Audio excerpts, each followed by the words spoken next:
જે બાપુ સમાધાનને લઈને બેઠક યોજાય છે, શું કહેશો? જનરલ અમારે 2 દિવસ અગાઉ મળવાનું થયું હતું, ત્યારે અમારે પ્રાથમિક ચર્ચા બધી થઈ. ચર્ચાના અંતે આજે મળવાનો અમારે ફરીથી નિર્ણય થયો. આજે અમારે એવી રીતે મળવાનું હતું કે સમાજના તમામ આગેવાનો, અમારા ભારતીય જનતા પાર્ટી સાથે જોડાયેલા આગેવાનો, કોંગ્રેસ સાથે જોડાયેલા આગેવાનો અને દલિત સમાજના આમ આગેવાનો બધાની સાથે મળીને અમે એક આ આયોજન કર્યું હતું અને એના ભાગરૂપે આ કોન્ફરન્સ બોલાવવામાં આવી છે. થોડા દિવસ પહેલા દલિત સમાજ દ્વારા જે ભોગાવદર ખાતે મિટિંગ યોજાણી હતી, જેને લઈને પણ આક્ષેપો કરવામાં આવ્યા. મારી દૃષ્ટિએ મેં કોઈ આવી વાતો સાંભળેલી નથી, પણ આ આજુબાજુમાંથી મને એવી વાત મળેલી કે ભાઈ રાજુભાઈ સોલંકીએ કોઈ મોટા પૈસાનો સોદો કરીને આ સમાધાન કર્યું છે. તો હું સ્પષ્ટતા કરું છું કે આ સમાધાન બાબતે રાજુ સોલંકીએ એક પણ રૂપિયો મારી પાસેથી લીધેલો નથી. એની હું નિષ્ઠાથી ચોખવટ કરું છું. રાજુ સોલંકીએ જરૂર મારી પાસે એક વાત રજૂ કરી છે, પણ એમાં રાજુ સોલંકીનો કોઈ સ્વાર્થ નથી. રાજુ સોલંકીએ મારી પાસે એ વાતનો પ્રસ્તાવ મૂક્યો હતો કે હું અમારા સમાજની ગરીબ દીકરીના સમૂહ લગ્ન કરવા જઈ રહ્યો છું. સમાજ પાસેથી મારે ફાળો લેવાની ઈચ્છા નથી.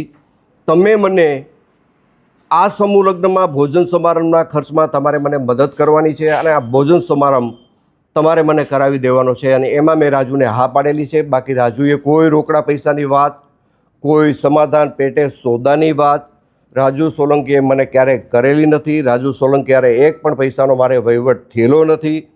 હું બધાને વિનંતી કરું છું કે આ પ્રકરણને અવળે રસ્તે દોરવા માટે, ગુમરાહ કરવા માટે જે વાતો સમાજની વચ્ચે મૂકવામાં આવે છે, એમાં મૂળ મુદ્દો પૈસા છે.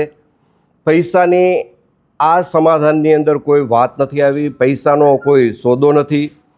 જે મારી અને રાજુ સોલંકીના પરિવાર વચ્ચેની જે ગેરસમજ હતી, એ ગેરસમજ અમે સામે બેસીને દૂર કરી છે. મારે આ પ્રકરણમાં વધારે એવું કહેવું છે કે સમગ્ર પ્રકરણ જ્યારે બન્યું ત્યારે સામાન્ય ઉગ્ર બોલાચાલીનો મામલો હતો. આ મામલો વધીને 2 દિવસમાં બનાવ પછી પૂરો થવાનો હતો, પણ રીબડા અનિરુદ્ધે આખા પ્રકરણને ગેરમાર્ગે દોરવા માટે રાજુ સોલંકીને કાંઈ કીધું, સમાધાનનું કાંઈ આમ વાત કરી, આ તે વાત કરી, પૂરેપૂરા સમાજને ગુમરાહ કરવામાં જો મુખ્ય ફાળો કોઈનો હોય તો રીબડા અનિરુદ્ધનો રહ્યો છે.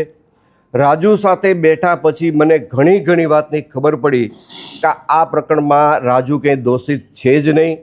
અને આ પ્રકરણને અવળો રસ્તો ચીંધાડવા માટે, આખી વાતને ગુમરાહ કરવા માટે અને પ્રકરણને આખું ડાયવર્ટ કરવા માટે માત્ર ને માત્ર જો આમાં કોઈનો હિસ્સો હોય તો આ પ્રકરણને ગેરમાર્ગે દોરવામાં રીબડા અનિરુદ્ધનો હિસ્સો છે. રાજુ સોલંકીએ ક્યારેય પૈસાની વાત કરી નથી.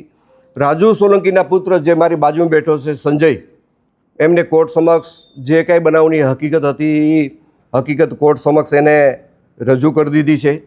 વાત હવે પછીના કેસની છે. તમારા કેસની રીતે પણ સમાધાન થઈ ગયું છે, કાયદાની રીતે પણ સમાધાન થઈ ગયું છે અને મૌખિક અમે બેઠા પછી એક પારિવારિક ભાવનાથી અમારી વચ્ચે આ સુખદ અંત આવ્યો છે. આ વસ્તુને કોઈ અવળે રસ્તે ન દોરે, કોઈ જુદી રીતે ન જોવે. રાજુ સોલંકી પણ ભોગ બનીને આવ્યો છે, ત્યારે એને કોઈએ કાંઈ કરી દીધું નથી. અનિરુદ્ધે માત્ર ને માત્ર વાતું કરી છે. અનિરુદ્ધ તરફથી રાજુ જેલમાં ગયા પછી કોઈ જાતનો સહકાર મળેલો નથી. રાજુની હાજરીમાં હું કહું છું.